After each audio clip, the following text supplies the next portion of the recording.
Bonjour et bienvenue sur la formation Blender. J'espère que vous allez bien. Alors aujourd'hui, une nouvelle vidéo sur les forces. Nous allons parler des forces du vent. Une force qui permet de déplacer les objets dans une seule direction, une seule. Alors, dans ce cours, je vais vous expliquer comment influencer vos objets par des forces ou encore comment influencer les systèmes de particules par des forces. Et aussi, comment savoir un peu la direction de force lorsqu'on utilise plusieurs types de forces. Parce que si vous ne connaissez pas, vous n'allez pas savoir un peu où vont se déplacer les forces. Pour cela, euh, on va créer un nouveau projet. On va essayer de reprendre ce que vous voyez ici. La première des choses, c'est de créer une force. Donc, vous allez venir ici, vous allez cliquer sur la force et nous allons venir ici pour sélectionner le type de force. Donc, ici, nous allons voir le one qui est la force du vent. Moi, je ne vais pas toucher aux paramètres ici. Je viens d'abord ici.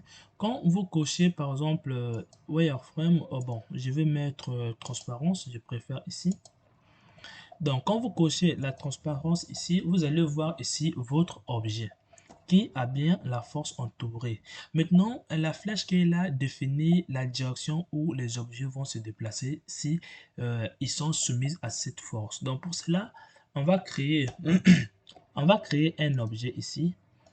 On va faire GY ici et on vient encore ici, on va créer un autre objet, on fait GY.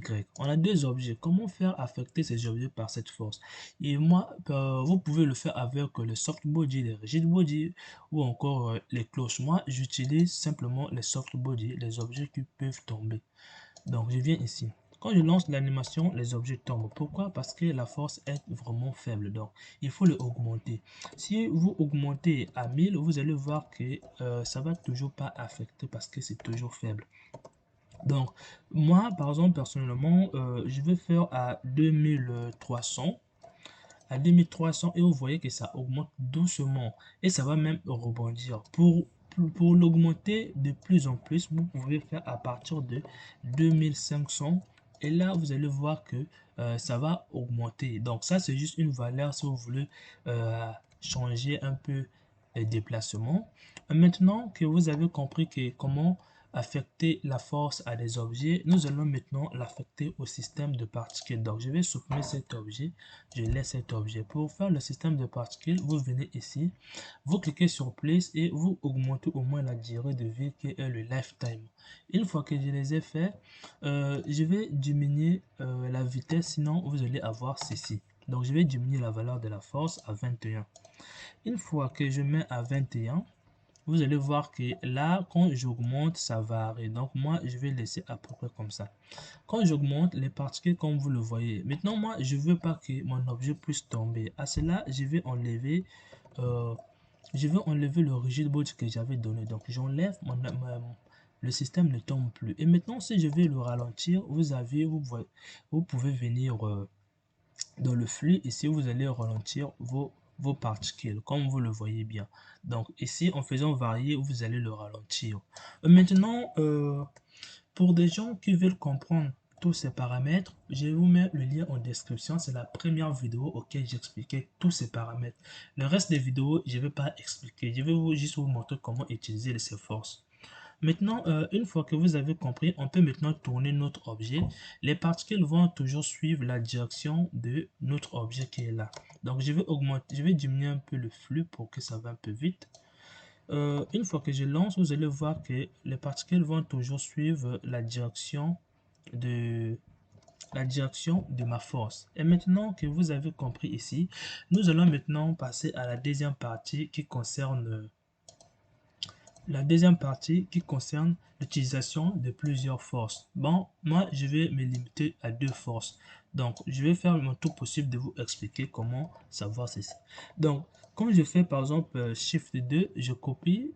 Donc, quand je fais Shift D, ici, quand je lance, les particules vont se déplacer, comme vous le voyez, à la même direction que la force. Et maintenant, quand je fais une rotation, comme ça, vous allez voir que les particules vont plus se déplacer de la même direction, mais ça a tourné. Vous allez sûrement se dire que ça suit la direction de cette force. Non, ça c'est faux, ça ne suit pas la direction de cette force. Je vous montre comment déterminer la direction quand vous avez deux forces. même plusieurs aussi. La règle est seulement de tracer la direction de chaque force. Donc, la première des choses, vous allez tracer la direction de chaque force. Donc, je viens ici, je trace la direction. Je viens ici, je trace la direction. Vous avez même la possibilité de faire même en arrière et il n'y a pas de problème. Vous, ce que vous allez retenir, c'est le point de rencontre entre les directions en question. Quand vous avez fait, vous allez faire passer une droite au milieu des deux axes. Donc là où passe la droite au milieu des deux axes, c'est la direction où la force va suivre. Donc c'est la direction, vous pouvez le faire en arrière. Donc c'est dans cette direction que votre force va suivre. J'espère que vous avez compris un peu comment utiliser plusieurs forces. Et moi, comme vous le voyez ici, on peut faire plusieurs directions. Bref, je vais maintenant expliquer une autre chose ici. Je vais expliquer une autre chose. C'est que si par exemple, je fais une rotation de ma force comme ça, à peu près comme ça, vous allez voir que la direction sera vers tout droit vers là-haut. Pourquoi? Pourtant, on voit bien les directions différentes. Et c'est la même règle qui s'applique ici. Je prends le pen ici là, je vais tracer une ligne ici et je prends sur cet objet, je fais une ligne. Je peux même le faire même en arrière. Je vous ai dit, la plus importante ici, la chose la plus importante, c'est que retenez bien le centre là où les deux axes se rencontrent. Ça peut être en arrière ou en avant, il n'y a pas de problème. Et puis, vous allez le faire passer entre les deux axes. Donc, je fais ça un peu comme ça. Ça passe, la partie là est égale à la partie là, voilà. Voilà pourquoi la direction de la force est comme ça. J'espère que vous avez compris comment savoir la direction quand vous utilisez plusieurs forces. Si je commence à utiliser la troisième force ici, là, ça sera un peu compliqué pour que vous compreniez, sinon vous allez quitter cette vidéo. Donc, ça arrivera le moment venu, je vais expliquer le cas de plusieurs forces. Alors, nous allons maintenant passer à la troisième partie qui permet de limiter nos forces. Donc, ça permet de limiter nos forces au lieu que ça soit partout. Donc, c'est un peu cela. Maintenant, vous allez cliquer sur cet objet. Je vais limiter la force de celui-là. Bon, par exemple, ça soit par exemple, ça soit limité sur cet endroit, donc sur cette zone. Ça soit pas à l'extérieur, mais seulement sur cette zone. Et vous avez une possibilité, c'est de venir sur les pattes. Vous allez activer le minimum et le maximum. Et quand vous augmentez, un cercle va sortir. Le cercle qui sort, c'est le cercle qui limite votre force. Donc, en dehors de ce cercle, ici à dehors, votre force, la force de cet objet n'existe plus. C'est seulement à l'intérieur. Donc, voilà pourquoi vous allez voir quand je clique ici. Quand je fais cet objet, je fais comme ça. Vous voyez, vous allez voir que les particules ont en train de suivre cet objet parce que quoi, la force est bien limitée ici. Je vais effacer ces repères que j'avais pas fait. Donc, la force, puisque les particules, comme vous le voyez, les particules ne passent pas à l'intérieur de ce cercle. Voilà pourquoi la force est bien limitée. On appelle ça aussi l'atténuation. J'espère que vous avez compris. Maintenant, je vais faire exprès de faire passer nos particules à l'intérieur. Qu'est-ce qui va se passer? Les particules vont être redirectionnées. À partir que eux ils vont rentrer ici, ils vont maintenant suivre la direction, en fait, la norme de 2. Donc, je viens ici, je recommence. Je peux effacer ceci que j'ai fait, je peux l'effacer. Maintenant, une fois que je les ai effacés, nous allons maintenant passer ici. Quand je veux le faire à peu près comme ça, je lance l'animation, je fais en sorte que ça passe un peu à l'intérieur. Et là, waouh, ça c'est quoi? Je fasse, j'avais oublié de supprimer, de faire un peu cette direction. Alors, une fois que vous allez voir, si par exemple, j'augmente la valeur de la force qui est là pour que ça puisse changer bien de direction. Donc, je veux augmenter. Vous allez voir que, on dirait que ça passe par l'intérieur. Oui, ça passe par l'intérieur. Ça dévie, ça dévie.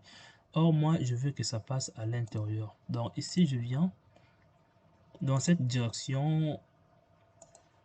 Là, ça passe pas. Donc, dans cette direction, je vais régler un peu la force pour que ça passe à l'intérieur. Ok, là, ça va. Maintenant, là, j'attends que ça puisse passer à l'intérieur. Vous voyez bien que la direction change. C'est parce que quoi? Ça passe à l'intérieur de notre objet. Ça passe bien à l'intérieur. Donc, la partie qui est là va continuer sa direction et la partie là va passer, va être affectée par la direction de cette force. Voilà pourquoi ici, il n'y a pas de force, mais à l'intérieur, il y a une force.